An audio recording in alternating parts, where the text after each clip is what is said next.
and welcome to another Wolftime gaming video. We are sticking in the realms of fantasy for this video, and we're going to be looking at Griff Oberwald for Blood Bowl. Is an absolutely fantastic looking sculpt. I really quite like the idea of these, these fantasy players running around almost in full armour, smashing into each other. So I've been really looking forward to actually painting this guy and the rest of the team and getting them on the tabletop. For this video I'm just concentrating on Griff though, but before we get started on that, as usual, let's get that kettle on.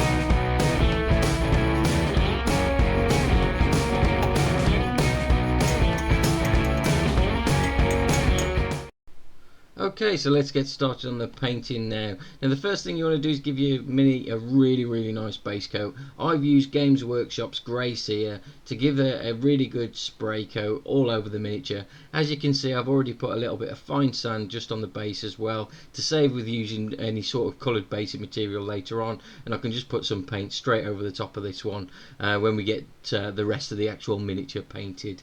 The next thing we want to do is start looking at which paints to use for the face, but first I want to actually get the eyes done. If you watched any of my videos before, whenever I paint sort of humans or something similar, I always try and do the eyes first. And the first thing I'm going to do is grab a little bit of black paint, namely the contrast black Templar. I'm just going to draw a line just across the eyeball there, or where the eye is going to be, and this adds shading essentially around where the eye is on the actual mini.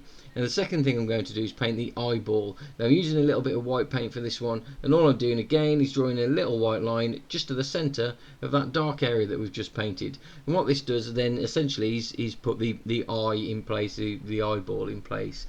Now we don't really need to go into loads and loads of detail with this, and we don't need to use any colour for the next step, so I'm going to go back to that black Templar again, and all I'm going to do is put a little dot of black Templar or contrast black Templar just to the centre of these white lines. As you can see here, just putting a little bit of black paint just to the centre, or the direction that you want your miniature to be looking in, obviously. And what this does is essentially add that little bit of definition to the eye. If you don't want to do this, you can just drop straight onto there with the contrast skin colours. Don't worry about the eyes if you don't want to actually go into this much detail. At the end of the day, when these are on the tabletop and you sat back, you're not going to really notice whether they've got all their eyes painted or not, but I like to add that little bit of extra detail in. Talking of the skin, we're now on to that, and I'm going to be using, or am using, another contrast paint, and this time it's called Contrast Gulliman Flesh. I really like this one. I think it's such an easy paint to use. I'm definitely a big fan of these contrast paints. I know they've been out a good few years now, but I love using them on any of the humans or the elves or dwarfs or any of those sort of minis. I think they look absolutely fantastic. Then moving on to the white on the actual miniature now. It's a little bit more difficult painting white, or I always find it's quite difficult painting white, but I'm going to be sticking with these contrast paints, and I'm going to use Contrast Apothecary White for this one. If you've seen some of my Star Wars Legion videos, you know I've used this exact same sort of style on their armour, and it looks pretty good. The pigment in the actual contrast paint really does show it up. It's almost got like a bluey tinge to it, but it works really well. And as you can see, I'm going over the actual trouser areas, and the back he's got sort of like flowing ribbons off the back of his helmet as well, and they all look, it all looks pretty fantastic as this sort of white colour, and looks great when it's contrasted against the the purpley pink sort of colour we're going with the rest of the uniform. But the next paint I'm going to use again is this contrast black Templar, and I'm essentially painting the shoes and the gloves in this black. Now I did initially think about going for brown with the gloves and things, but I wanted them to stand out more from the the ball he's holding and some of the straps, so I went with the black Templar, and I think it looks pretty good for this sort of black coloured gloves, and it really does stand out from the rest of the mini as well that you'll see at the end. Now to move on to the coloured part of the uniform, the sort of pinky colour, the first colour I'm going to be using is Screamer Pink. It's just a base paint from Citadel Miniatures. I've had this one for a while. It does look really good in contrast to the the white. It really stands out like really nicely. And I'm just picking out the raised areas on his right leg.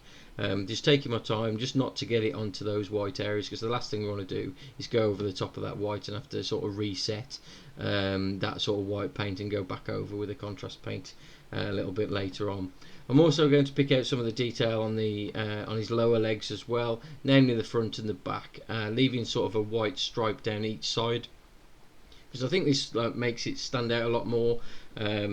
I have seen a few people who've done this sort of pinky colour on the sides and white down the front and back, but I think the pink down the sides looks fantastic. As you can see, I've also done the banner, the actual sash that he's got around his chest, and the helmet as well, which all looks pretty fantastic.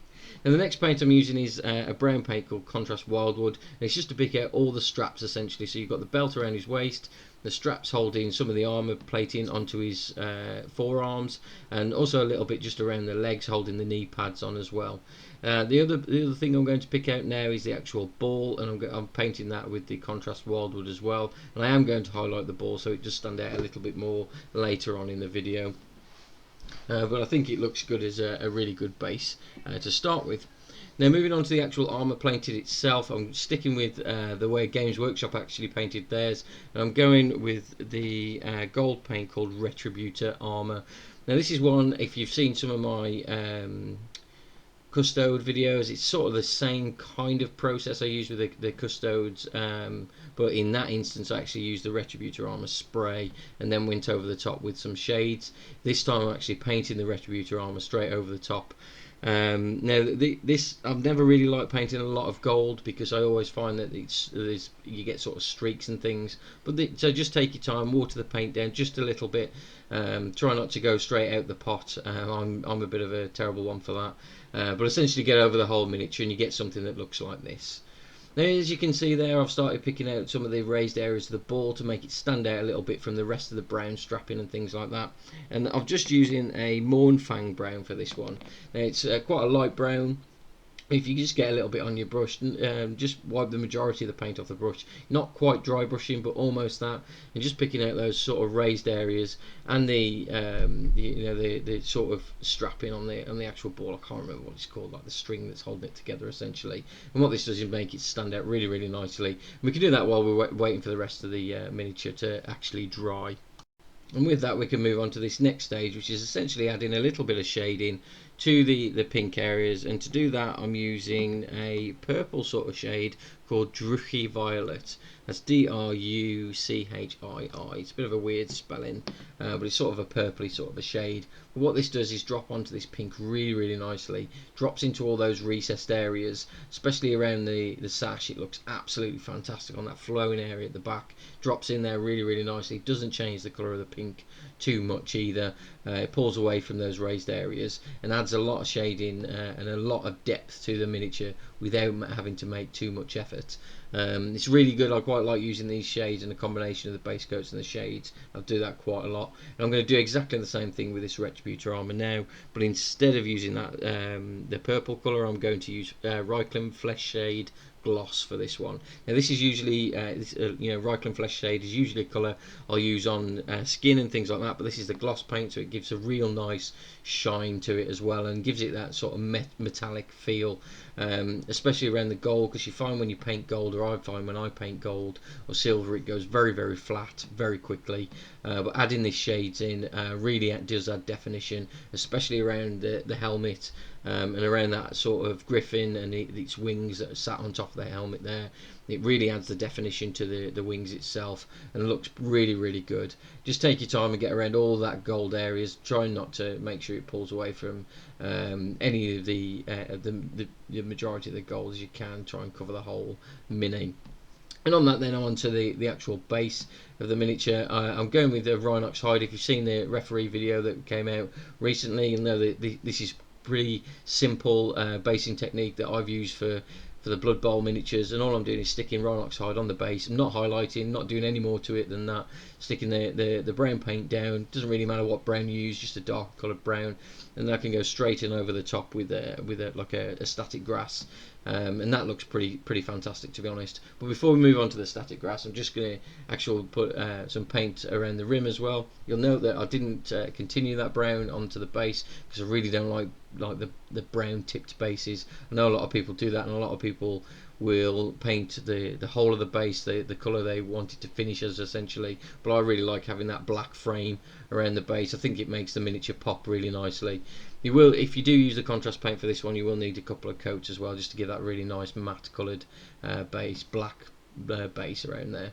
Now I'm just popping a little bit of PVA glue. It's just standard PVA glue you can get from any hobby shop, and then I'll grabbed a little static grass. You can see what I'm doing here is putting it on with a pair of tweezers rather than an applicator, because I don't want it all to stand up uniformed. I want it to look a little bit messy, like a bit of a football pitch. You know, you'd never get that perfectly manicured football pitch, not in sort of in the Blood Bowl games, or I'd imagine not in the Blood Bowl games anyway. And I think this works really well and makes it look a little bit more messy and a bit more played on. Once you've got that done, it's a case of wiping a little bit of the grass off. You can see I've got a little bit just around the rim there, but I'll wipe that off a little bit later. And that's it. That's the miniature complete. A really simple and easy paint scheme. You don't really need to do any more than that.